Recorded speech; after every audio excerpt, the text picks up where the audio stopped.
오늘 본문은 제가 이전에 한 번 정도 그렇게 말씀을 전했던 부분인데, 이번 주 새벽 기도 때 누가복음에서 오늘 본문을 그렇게 전하면서 다시 한번 설교를 하고 난 이후에 기도하는데, 이 말씀이 너무나도 마음에 와 닿고 또 우리 공동체 이때에 너무나도 귀하게 필요한 말씀이구나, 그런 확신을 주시더라고요. 그러면서 누가복음이 아닌 마태복음 말씀으로 다시 한번 오늘 말씀을 나눠야 되겠다, 그러면서 말씀을 준비를 했습니다. 여러분들, 다음 이제 제가 사진을 몇 장 보여드릴 건데, 다음 사진에서 배경들의 공통점이 무엇일까요? 한번 그렇게 맞춰보는 시간들을 갖도록 하겠습니다. 다음 사진에서 배경들의 공통점은 무엇일까요? 첫 번째는 아마 서점인 것 같고, 두 번째는 이제 서커스 공연장, 연습장이에요. 세 번째 사진, 네 번째 사진 보여주세요. 세 번째 사진은 이제 공원같이 저렇게 뭐 보드도 타고 그런 이제 오락시설이 되어 있고, 오락시설이고, 네 번째는 이제 마켓, 술집, 뭐 팝이라고 하는 그런 곳입니다. 다음 사진에서 배경들의 공통점은 여러분들 무엇이겠습니까? 눈치 빠르신 분들은 벌써 다 아셨을 것 같은데 무엇일까요? 여러분들, 교회당이에요. 교회당. 유럽의 교회당들입니다. 유럽의 교회당들이 초대교회 때 너무나도 많은 부흥들이 있었지만, 그 교회당들이 하나둘 문을 닫고 그 교회당에 서점이 생기고, 그 교회당이 놀이시설로 변화가 되고, 그 교회당이, 그 예배당이 그렇게 서커스 공연장이 되고, 저렇게 술집과 마켓으로 바뀌어져 갔다고 하는 것이죠. 이 사진들을 보면서 참으로 안타까웠습니다. 왜 유럽교회는 이런 안타까운 일들이 일어나는 것일까? 라는 질문을 하면서 오늘 본문을 보기를 원합니다. 왜냐하면 오늘 본문에서 또한 유사한, 이런 일과 유사한 상황이 일어나고 있기 때문입니다. 합법적이고 또한 편의를 제공해준다는 명목하에서 성전이 그 목적이 상실되어져 갔고, 또한 원래의 기능을 잃어버렸기 때문입니다. 오늘 본문은 성전 정화 사건으로 참 유명하죠. 사복음서에 다 나와 있는 말씀이기도 합니다. 또한 예수님의 거룩한 분노이다 라고 많은 사람들에게 잘 알려져 있습니다. 여러분들, 성전은 하나님의 임재가 있는, 하나님을 만나는 예배의 장소이죠. 그런데 그렇게 하나님을 예배할 때 구약의 백성들은 꼭 필요한 것이 있었는데, 여러분, 제사를 드리려고 하면 구약시대 그리고 또 초대교회 때 제사를 드리려고 하면 무엇이 필요했죠? 제물이 필요했죠. 소나 양이나 비둘기나. 그런데 이러한 제사를 위한 제물은 예루살렘, 이스라엘, 예루살렘 성전 내에 사는 사람들에게는 괜찮았어요. 근데 이스라엘의 범위가 북쪽에서 남쪽까지 굉장히 길잖아요. 그런데 그런 곳에서, 성전에서 멀리 떨어진 곳에서 올 때는 너무나도 불편하고 여간 힘든 일이 아니었습니다. 여러분들, 구약시대 우리가 제사법을 잘 알다 보면 하나님 앞에 드려진 그 제물에 작은 흠집이라도 있으면 됐을까요? 안 됐을까요? 받아주지 않았었죠. 그런데 여러분들 한번 생각을 해보세요. 여러분들이 양을 한 달, 그 성전과 한 달 거리에서 끌고 오는 거예요. 성전까지 오려면 양을 끌고 오면 한 달이 걸리는 거예요. 한 달 동안 양을 광야, 돌밭, 풀밭을 그렇게 끌고 왔을 때 그 양에게 상처가 생길 수 있을까요? 없을까요? 있죠. 너무나도 많았습니다. 그래서 그 상처가 있으면 그건 예물로, 제물로 안 받아주니까 왔다가 다시 돌아가는 일이 빈번했다고 하는 것이죠. 그러면서 성전에서 이렇게 멀리서 오는 예배자들의 편의를 봐주기 위해서 돈을 받고 성전에서 이런 재물을 매매를 했어요. 이건 합법적인 거였어요. 합법적인 거였습니다. 그림을 보면 이제 이 그림이 당시 성전에서 양을 팔고 비둘기를 팔고 그렇게 했던 것들을 그렇게 그린 그림입니다. 또 이제 이스라엘 백성들에게는 성전세를 내야 됐어요. 이 성전세는 로마의 식민지 가운데 있었잖아요. 그래서 그 성전세를 내므로 로마의 식민지로서 그 나라의 굴복된 백성이라는 것을 증명하기도 하고, 그러면서 이제 성전세를 냈는데, 그런데 이 성전세가 유대인의 화폐로만 받았습니다. 유대인은 화폐로만 그 성전세를 내게 되고, 반세겔이라고 하는 유대인의 성전세를 유대인의 화폐로만 받았고, 남자는 만 14세, 여자는 만 12세가 되면 이 성전세를 내야 됐어요. 근데 여러분들, 이스라엘 백성들의 돈의 화폐 단위가 여러 가지가 있어요. 뭐 드라크마도 있고, 그 다음에 또 뭐가 있을까요? 세겔도 있고, 또 뭐가 있을까요? 여러분들이 아는 뭐가 있죠? 뭐죠? 간단해? 달란트도 있고 여러 가지가 있었어요. 근데 그런 이제 화폐를 이제 유대인의 화폐만 받으니까 이제 성전에서 화폐 교환 장소가 있었습니다. 근데 화폐를 교환하는데 많게는 6분의 1까지 수수료를 했대요. 6분의 1. 여러분들 6분의 1이면 20%잖아요. 20% 가까이 되잖아요. 요즘에도 여러분들 20%는 아마 진짜로 나쁜 사채업자 아니고는 20%까지는 안 될 거예요. 근데 고리대금업자보다 더 심한 수수료를 떼고 있다고 하는 것입니다. 여러분들 당연히 내야 하는 성전세를 환전해주는 것도 참 좋은 제도였습니다. 그리고 성전에서 그 재물을 파는 것도 참 좋은 제도였습니다. 여기까지는 참 괜찮았어요. 그런데 여기서 대제사장들과 서기관들과 유대인 지도자들이 너무나 큰 착취를 했다고 하는 것입니다. 여러분들 만약 예를 들면 이제 양 한 마리가 우리나라 돈으로 한 10만 원이다. 그러면 15만 원. 부르는 게 값이었어요. 부르는 게. 왜냐하면 여러분들 한 달 내내 왔는데 다시 한 달 갔다가 다시 오려면 얼마나 그게 불가능한 일이겠습니까? 그래서 그냥 부르는 게 값이었습니다. 그리고 또 성전세를 내면서 6분의 1의 그 수수료를 받고, 여러분들 이 모습을 보면서 저는 질문이 생겼는데, 이스라엘 백성들이 하나님을 예배하고 싶은 마음이 생겼을까요? 생기지 않았을까요? 한 달을 그렇게 걸어왔어요. 아, 성전에서 재물을 살 수 있게 해준다더라. 야, 한 달 동안 양을 끌고 가려면 진짜로 큰일이었었는데, 야, 성전에서 이걸 살 수 있게 해준대. 기쁜 마음으로, 기대하는 마음으로 이제 돈을 들고 이제 예배드리러 갔었죠. 근데 성전에서 보니까 양이 터무니없는 가격이에요. 여러분, 그렇다고 해서 다시 돌아갔다가 돌아갈 수도 없잖아요. 울며 겨자 먹기로 살 수밖에 없었겠죠. 근데 이런 마음을 가진 백성들이 과연 기쁜 마음으로 하나님을 예배할 수 있었을까요? 없었을까요? 여러분 같으면 어떻겠습니까?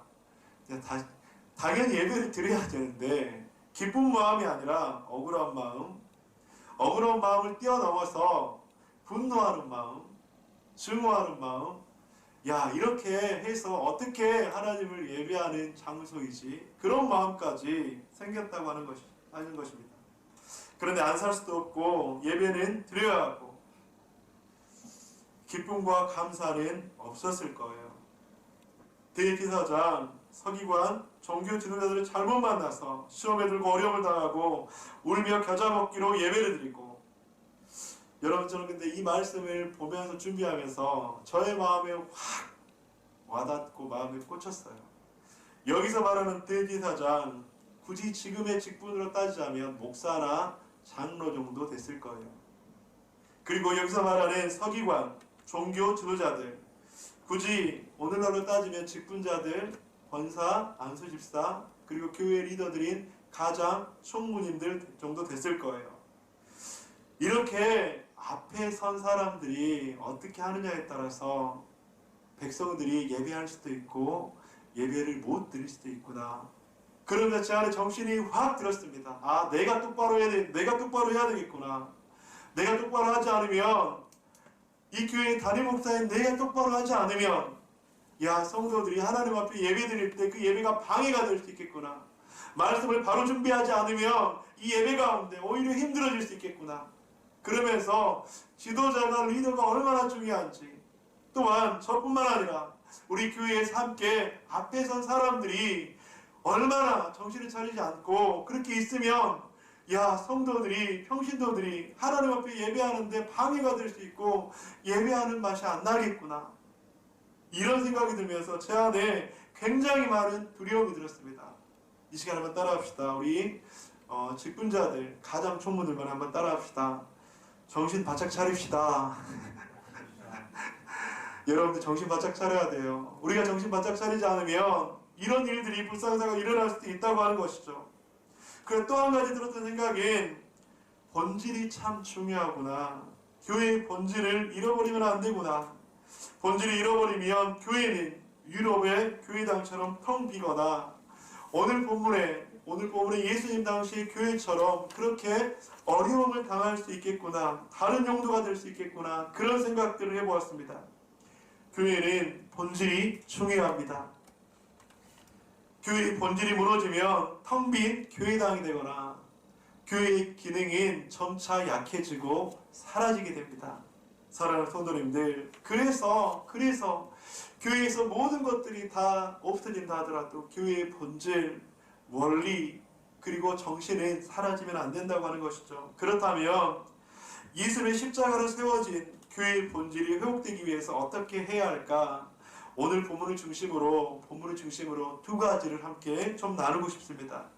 첫째는 사람 중심에서 예수님 중심의 교회가 되어야 합니다. 여러분들, 그런데 인간 중심, 사람 중심이란 말 여러분들 듣기가 좀 어떠세요? 좀 따뜻하게 들리지 않으십니까? 좀 인격적으로 들리지 않으세요? 사람 중심, 얼마나 좋은 말이야. 사람이 가장 중요하다. 사람이 곧 생명이다. 이런 말들을 하잖아요. 상담에서는 인간 중심의 상담 이론이 있어요. 그래서 다른 어떤 방법과 기교보다 사람이 중요하다. 여러분들, 이 사람 중심이라는 말은 나쁜 말이 아니에요. 너무나도 좋은 말이에요. 그런데 여러분, 교회는 사람 중심이 아니라 예수님 중심이어야 합니다. 교회는 사람의 감정과 사람의 생각이 중심이 되면 여러분들 큰일 납니다. 여기서 기복신앙이라는 말을 저는 종종 하는데, 여러분들이 아는 기복신앙이라는 말, 복을 기원한다는 말이잖아요. 복을 기원한다. 그래서 기복신앙이라는 말을 그렇게 이야기하는데, 저는 종종 기복신앙을 이렇게도 이야기합니다. 신앙에 업앤다운, 기복이 있다, 이렇게 이야기하잖아요. 그래서 업앤다운이 있다는 말이라고도 그렇게 이야기합니다. 그런데 사람이 어떻게 한결같을 수 있겠습니까? 좋을 때도 있으면 나쁠 때도 있고, 그런데 여러분들, 좋을 때가 있으면 나쁠 때가 있고, 나쁠 때가 있으면 좋을 때가 있는 게 당연한 거예요. 그런데 여러분들, 좋을 때 잘하는 것은 누구나 다 할 수 있을까요, 없을까요? 좋을 때 잘하는 건 다 할 수 있어요, 여러분들. 좋을 때 잘하는 건 모든 사람들이 다 할 수가 있어요. 한번 질문해 볼게요. 여러분들, 좋을 때, 마음이 좋고 감정이 좋고 기분이 좋을 때 예배가 좋아요, 좋지 않아요? 안 좋으세요?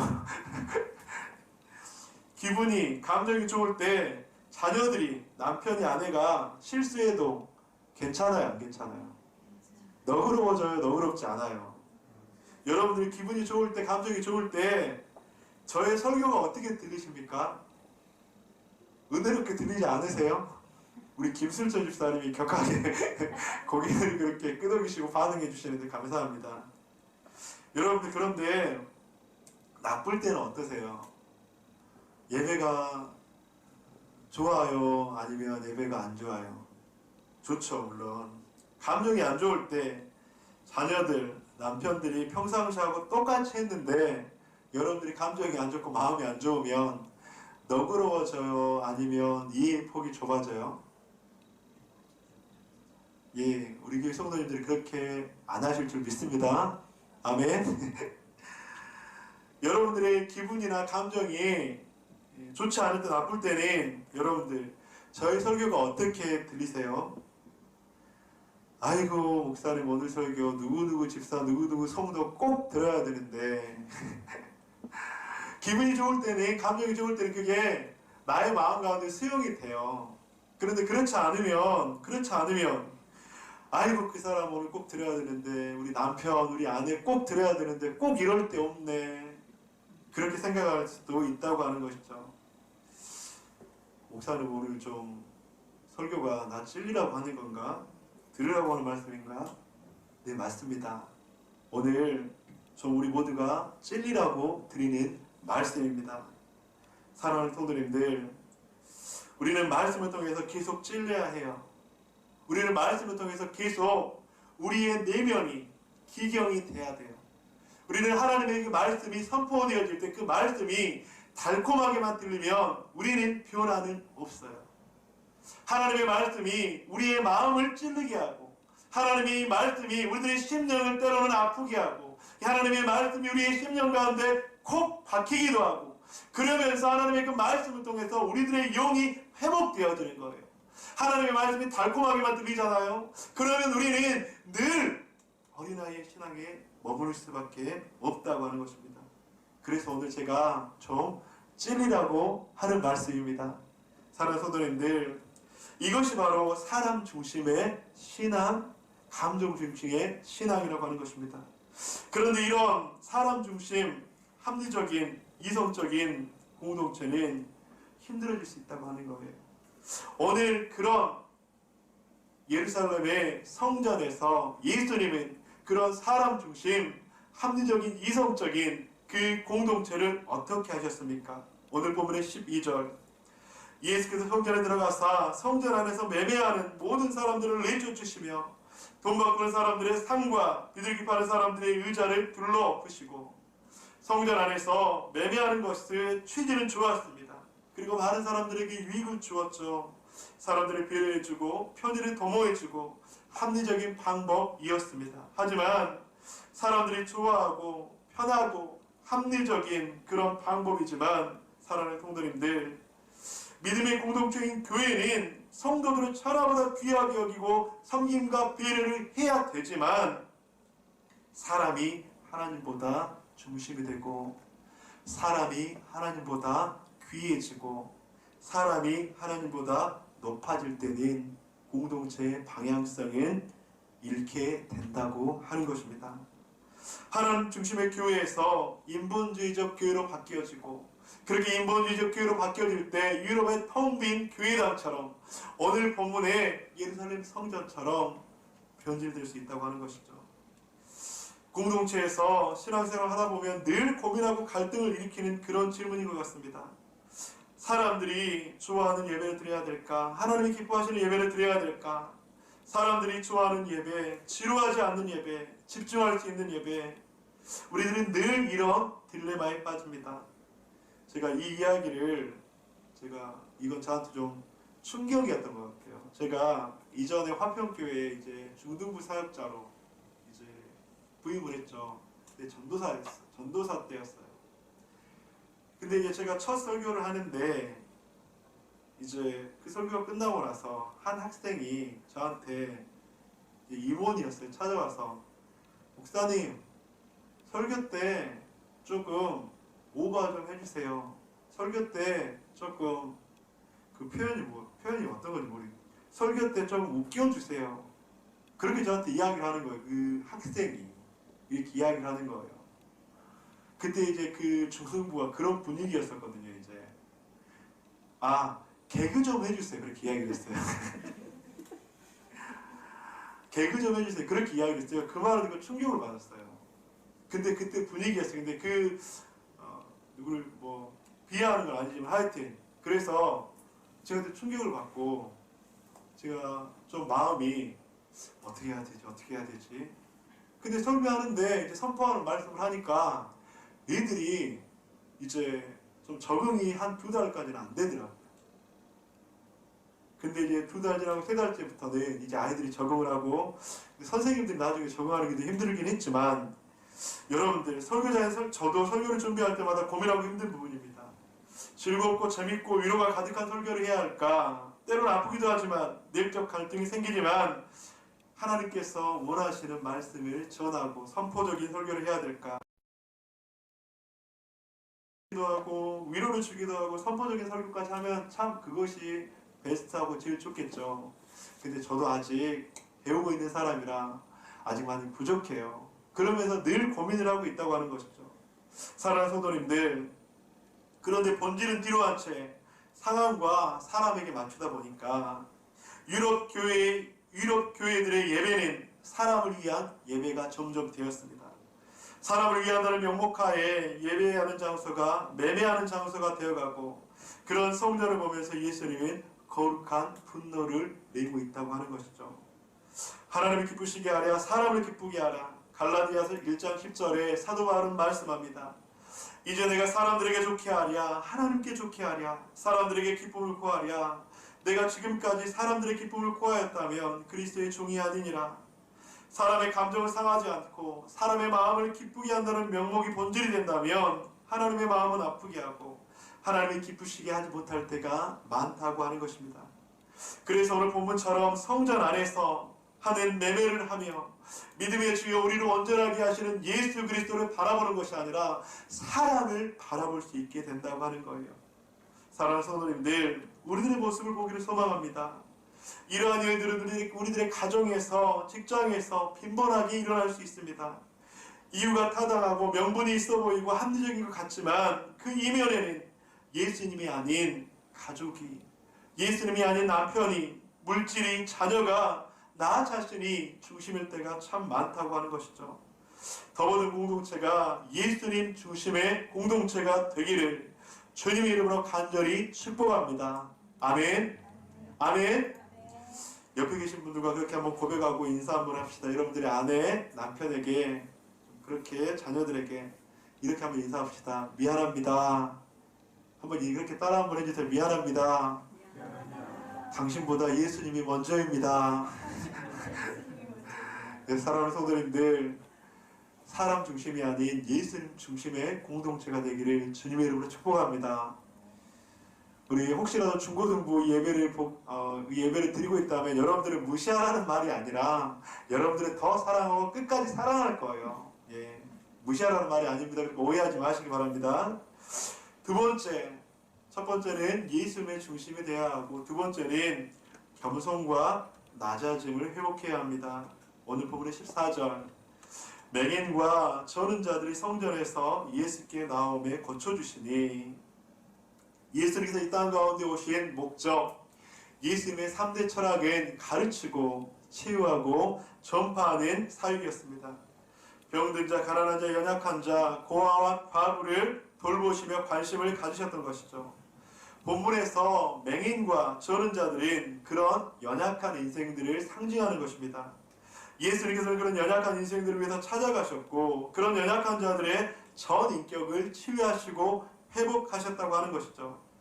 그런데 이런 예수님의 모습을 보면서 비판하며 정죄하는 무리가 있었습니다. 바로 대제사장들과 서기관들이었습니다. 15절입니다.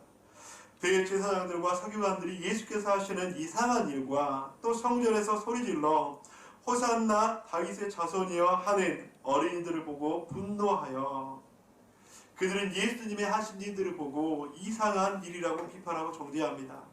병 고치는 예수님을 보며 찬양하는 어린아이들을 보며 분노하고 있었다고 하는 것이죠.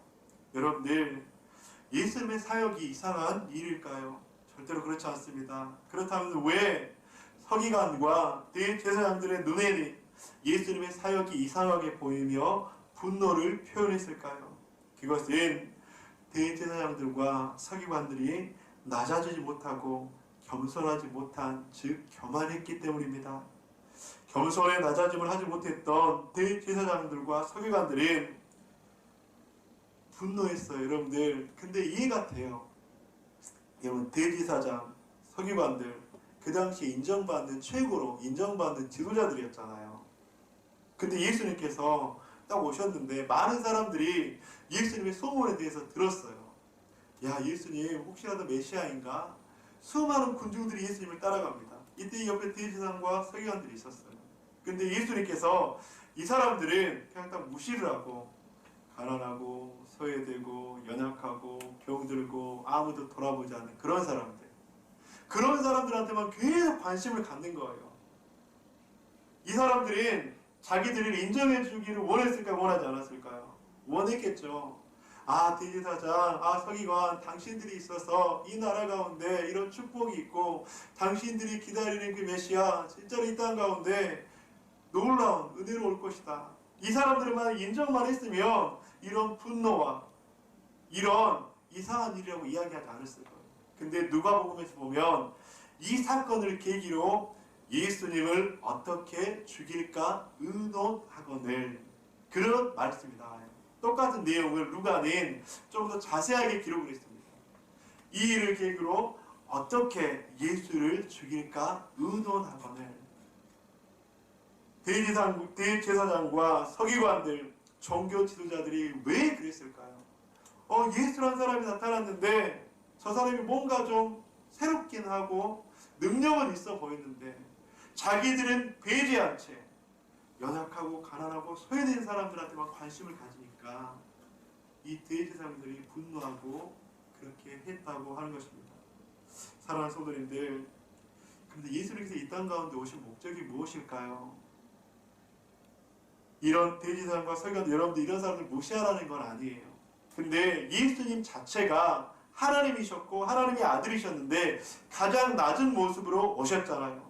마가복음 10장 44절 너희 중에 누구든지 으뜸이 되고자 하는 자는 모든 사람의 종이 되어야 하리라. 인자가 온 것은 섬기를 받으려 함이 아니라 도리어 섬기려 하고 자기 목숨을 많은 사람의 대속물로 주려 함이니라.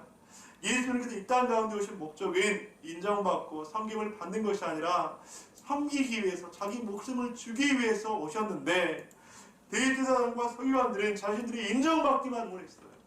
높여주기만을 원했어요. 그래서 예수님께서 인정하지 않자 그들은 자신들이 낮아지고 겸손해지면 됐지만 그렇지 못하고 오히려 예수님을 죽이려 했다고 하는 것입니다. 사랑하는 더버듬의 가족들은 낮은 자리에 있고 소외되고 연약한 모습을 가진 성도님들을 보이십니까? 나에게 유익을 줄 수 없다 할지라도 가까이 오면 오히려 손해를 보고 무엇인가를 받을 수 있는 게 없다 할지라도 예수님의 낮아짐의 모습을 본받아 그들에게 찾아가 보세요.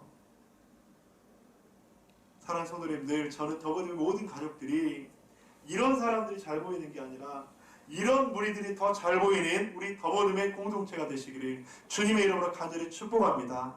아멘. 아멘.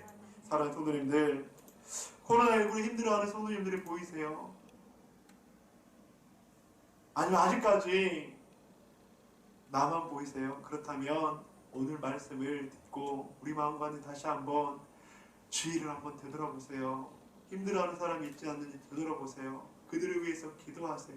그렇다면 하나님께서 놀랍게 일하실 겁니다.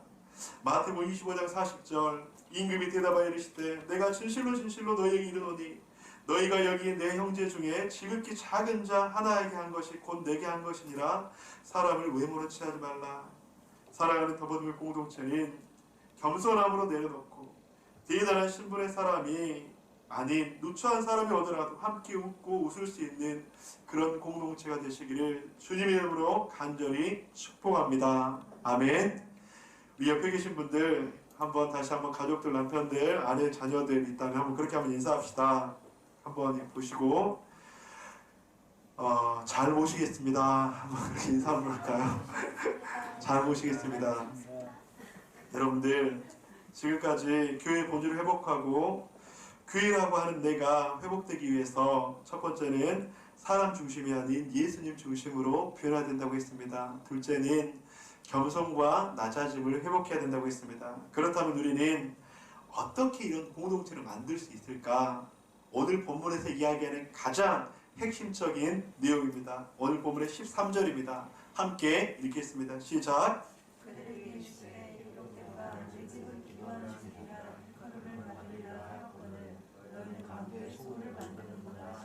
내 집은 기도하는 집이라 그렇게 했는데, 사랑하는 성도님들, 기도의 집, 그 기능을 회복할 때 가능합니다. 기도하는 집에서 무엇이 가득해야 할까요? 여러분들, 여기서 기도하는 집의 의미는 단순하게 기도하는 장소적인 개념을 초월합니다.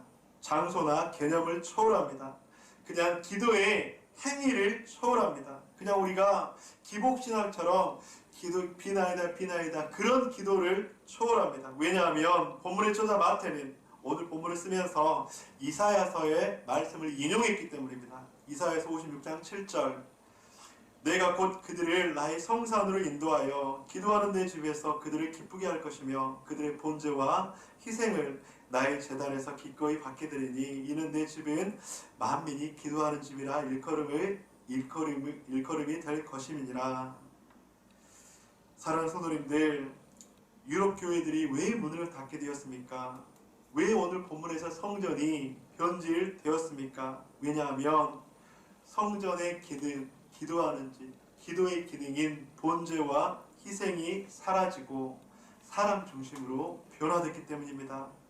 겸손함과 낮아짐의 모습이 사라지고 사람 중심으로 변했기 때문입니다.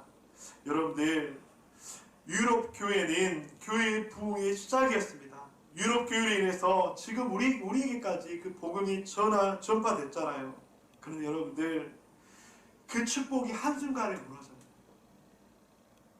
그 축복이 한순간에 무너져요. 그렇게 온 열방 가운데 그렇게 전파되었던 복음의 능력이 한순간에 텅 빈 교회당으로 무너져요. 그렇다면 무엇으로 그것을 지속할 수 있을까? 그것은 기도밖에 없어요. 여러분들, 예전에 1시간씩 기도했다, 예전에 며칠씩 금식했다, 여러분들 간절히 축복하는 것은 예전의 신앙으로 살아가지 말고 지금의 신앙으로 살아가시기를 주님의 이름으로 간절히 축복합니다. 예전에 내가 얼마큼 신앙생활 열심히 했다, 그것은 중요하지 않아요. 여러분. 그것이 중요한 것이 아니라 지금 이 시간 내가 하나님 앞에 기도로서 내 영적 호흡을 이어가기 위해서, 기도로서 내가 텅 빈 성전이 되지 않기 위해서, 기도로서 내가 몸부림치며 살아가기 위해서 그렇게 살아가는 그 모습을 하나님께서는 기뻐하신다고 하는 것이죠. 어느 때부터 신앙생활을 하면서 편하게 쉽게 내 입맛에 맞게 나 중심적으로 하려고 한다면 그것은 우리들에게 위험한 신앙의 경고입니다. 우리들의 신앙을 병들게 하는 신앙의 적신호입니다. 사랑하는 성도님들, 지금 이 시간 편하게 예배드리십니까? 불편하게 예배드리십니까? 그러면서 저도 이제 온라인 예배를 드리면서 참 많은 고민을 하고 기도를 하면서, 그래요, 여러분들 온라인으로 예배드리면 그것 가운데 하나님의 임재가 임할까요, 임하지 않을까요?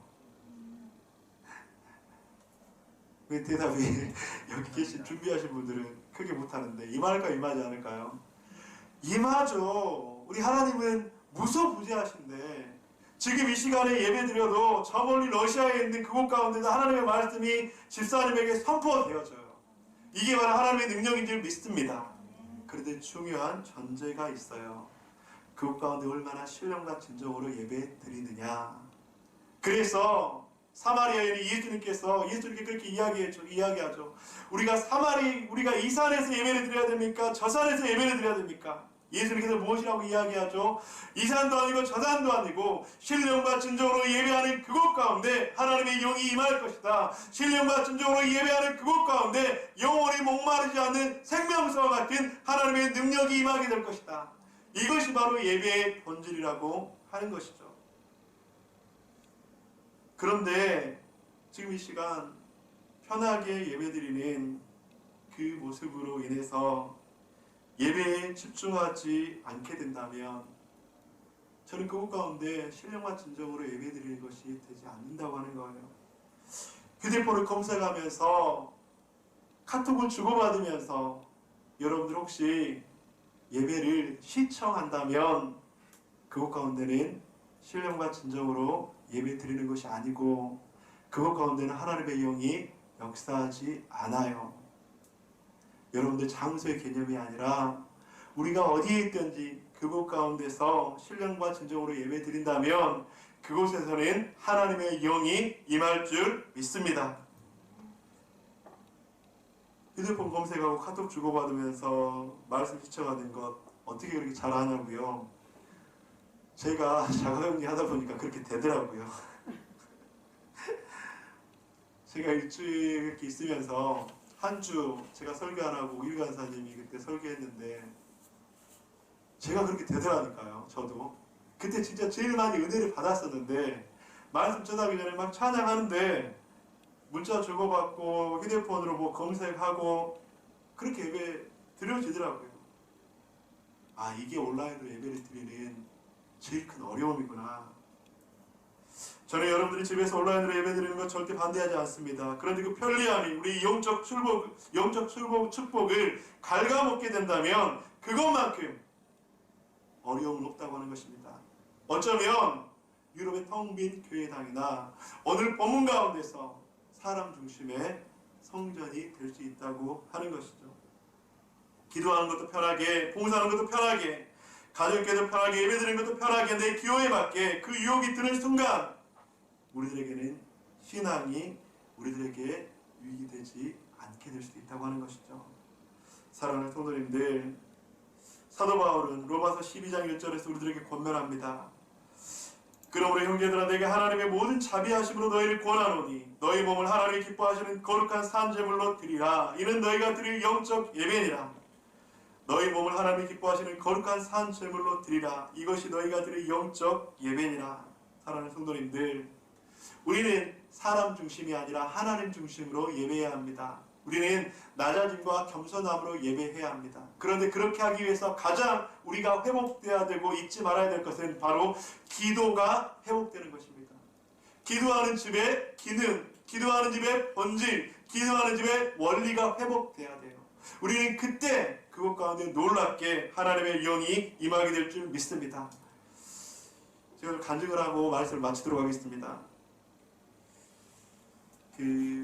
지난주에 이제 제가 오랫동안 예배드리지 못하시는 분들 계속 이제 연락하고 그렇게 교제하다가 이제 지금 예배 드리고 있을 건데 오윤학 집사님하고 그렇게 하다가 그래 기도하겠습니다 그렇게 했어요. 그래서 저도 기도하겠습니다. 근데 지난주에 온라인으로 예배 드리는데 그 온라인 새벽기도 오윤학 집사님이 계신 거예요. 그래서 너무나도 힘이 나고 은혜가 되더라고요. 야, 참 감사하다. 6개월 넘게 그렇게 예배드리지 못하는데 온라인으로 예배드리는 그 모습이 얼마나 힘이 되고 참 감사하던지. 그리고 지난주 지난주 주일날이었죠. 김슬 집사님이 여기서 앞에서 이제 대표 기도라서 있는데 몸이 좀 안 좋으신 것 같아서 어디 아프시냐고 물어보니까 좀 안 좋다고 그래서 지난 금요 집회 때도 제가 이제 함께 기도 제목을 냈었죠.